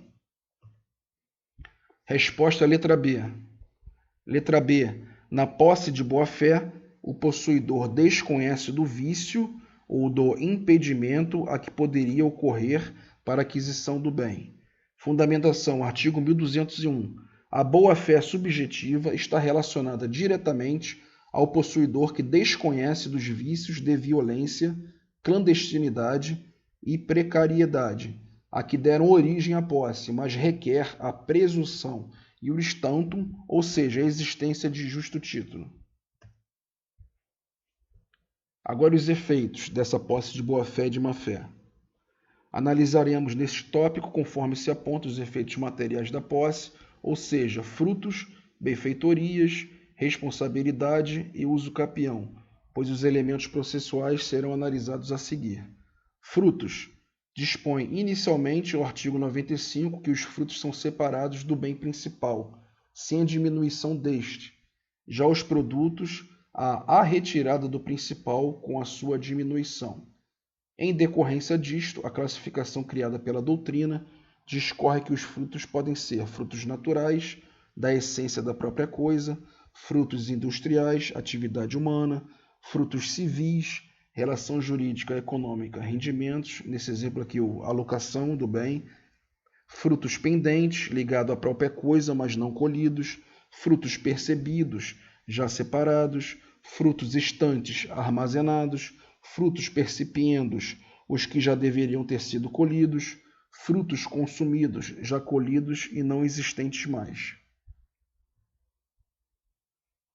Tal apontamento anterior é importante para relatar que os efeitos do possuidor de boa-fé e má-fé terão direitos e deveres distintos, sendo que o artigo 1214 destaca-se que o possuidor de boa-fé tem direito aos frutos percebidos, bem como, uma vez findada a boa-fé, o mesmo tem direito à retenção dos custos de produção e custeio. Já o possuidor de má-fé, conforme o artigo 1216, determina será responsável por todos os frutos, ou seja, o proprietário tem direito à indenização sobre eles. O que é isso? Se o cara está lá no imóvel há 10 anos e entra com uma ação de uso capião, ou então o proprietário entra com uma ação reivindicatória, e lá no final do processo o proprietário consegue comprovar que aquele possuidor está lá de forma indevida, ele vai ter que, além de restituir o imóvel ao proprietário original, ele vai ter que restituir os frutos. Tá? Tem muito advogado que não coloca isso na petição, mas tem que colocar. Quanto que o cara deixou de lucrar ali durante esses 10 anos de aluguel? Então, se for configurado o possuidor de má-fé, ele vai ter que indenizar esse proprietário. Ele vai ter que indenizar também o proprietário durante o processo. Se o processo durar mais 5, 10 anos, além dos outros 10 anos que ele ficou, ele também vai ter que indenizar durante esse processo todo aí. Tá? Então, se o aluguel era R$1.000, ele está lá 20 anos, nesse exemplo, 10 anos, e depois da competente ação mais 10 anos, ele vai ter que indenizar. Deixa eu dar um outro exemplo da conversão da posse de boa-fé para má-fé. Vamos supor que esse possuidor ele esteja 100% de boa-fé. Agora, desde o momento que ele foi citado pelo proprietário ou possuidor antigo, essa posse automaticamente ela se transforma em má-fé, no ato da citação.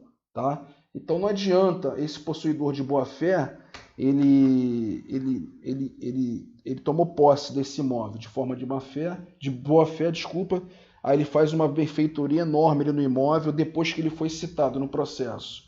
Ou então ele alugou o imóvel, ou ele está auferindo lucros ali. Desde o momento que ele foi citado, ele já se transforma do possuidor de boa-fé em má-fé. Então, daquela citação para frente, os frutos não serão percebidos por ele, tá? Esses frutos serão todos ter que ser repassados ao proprietário do imóvel ou o melhor possuidor, tá? Então, automaticamente, no ato da citação, tá? Automaticamente, a posse que antes era de boa-fé, ela se transforma em posse de má-fé e vai gerar essas consequências aqui. Vamos lá, letra B. Já o possuidor de má-fé, conforme o artigo 1216, determina será responsável por todos os frutos, ou seja, o proprietário tem direito à indenização sobre todos eles. Quanto aos produtos, a questão é mais delicada, pois não há regulamentação e a questão nos termos da doutrina deve ser resolvida nos termos do enriquecimento sem causa. Os frutos decorrem do próprio principal. Já as benfeitorias são introduzidas no bem principal artificialmente pelo homem. As benfeitorias podem ser necessárias, são as fundamentais ao bem principal, pois têm como finalidade conservar ou evitar a deterioração do bem. Exemplo, telhado.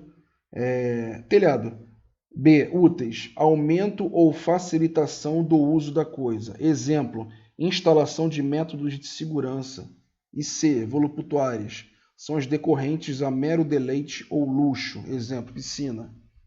Lembra-se que não podem ser confundidas as benfeitorias com pertenças, que não seguem o principal.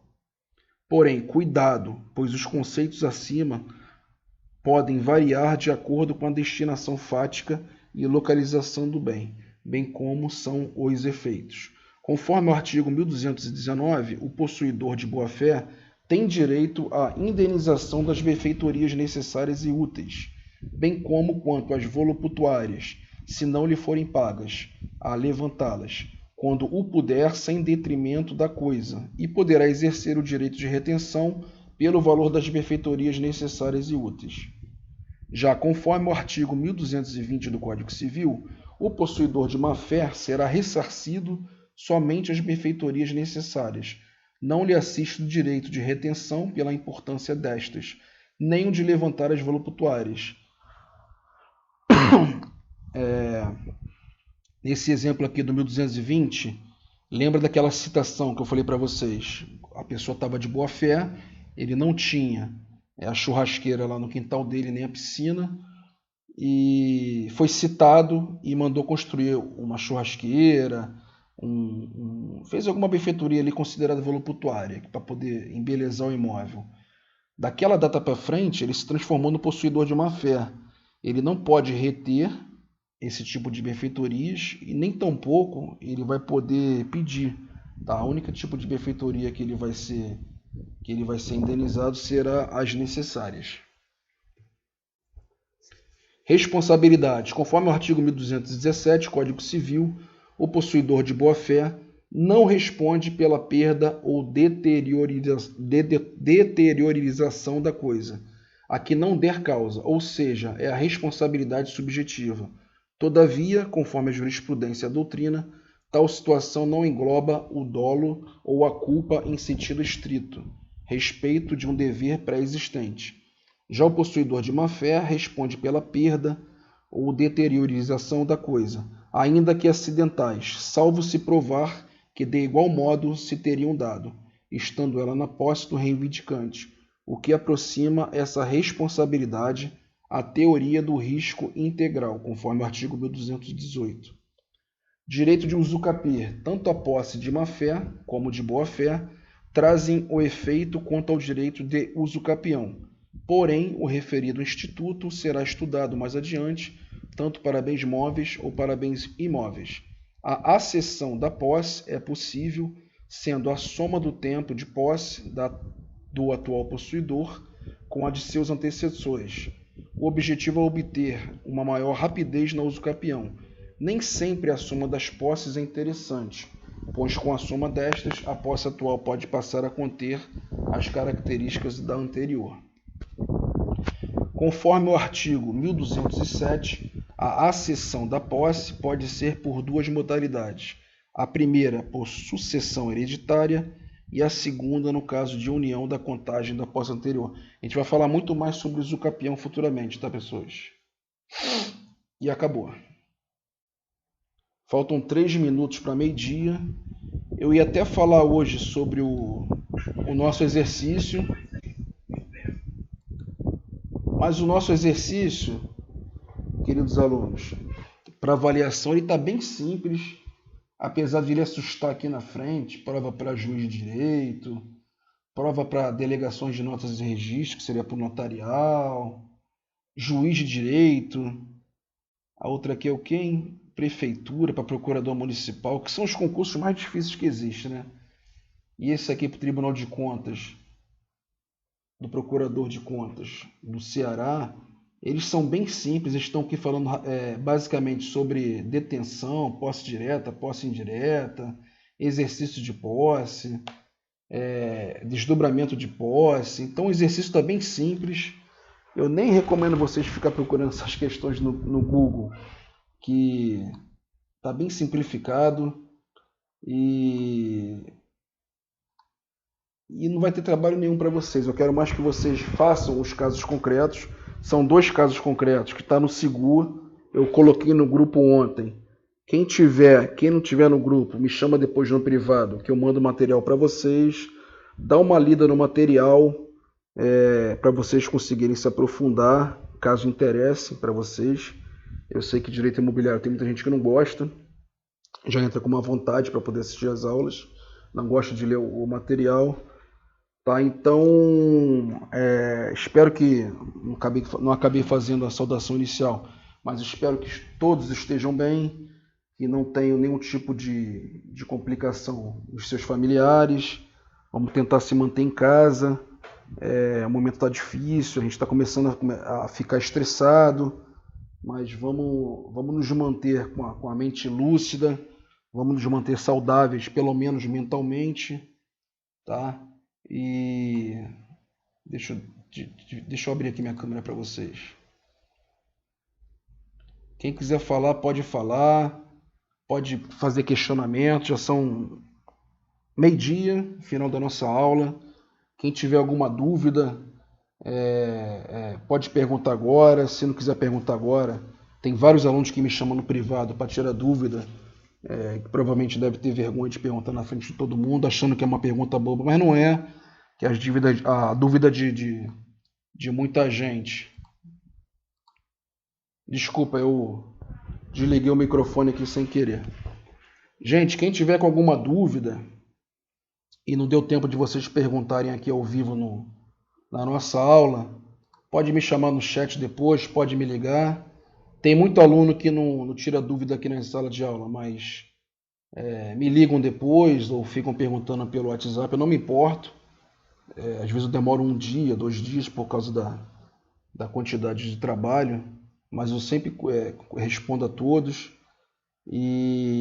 Mas é bom perguntar em sala de aula, às vezes a dúvida de um é a dúvida de todos. Tá? Alguém quer falar alguma coisa? Alguém quer perguntar algo relacionado à avaliação? Sim. Esses 2 casos concretos e mais esses exercícios, é isso? Exatamente isso. Cada caso concreto vale 2,5 pontos e esse exercício vale 5 pontos, que são 5 questões objetivas. Tá? Todos eles têm que ser enviados para o meu e-mail. Tá? O prazo fatal é na semana que vem, na próxima quinta, dia 7 de maio. Se eu fui orientado pela faculdade para não receber nenhum tipo de material depois do prazo, ou seja, recomendo a todos fazerem logo, já começa a enviar. Já teve aluno que já até fez, já me enviou. E não deixa para o último dia não, vamos matar logo essa disciplina, Direito Civil 5, responda os casos concretos, todos esses exercícios, não tem nada fora do que foi falado em sala de aula, não tem nada fora do nosso material, tá algo bem simples, fácil para todo mundo fazer, tá gente?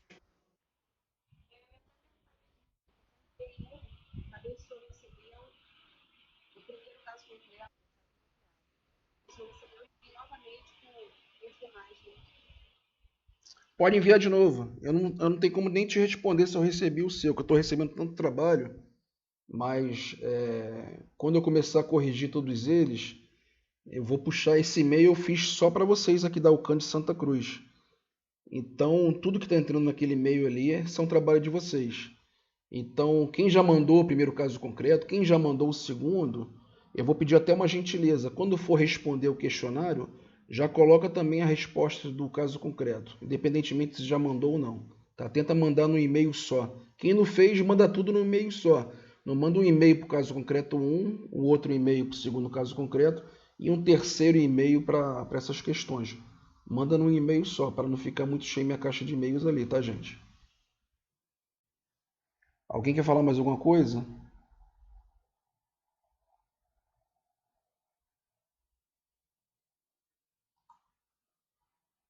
Vamos, galera, estou disponível para vocês.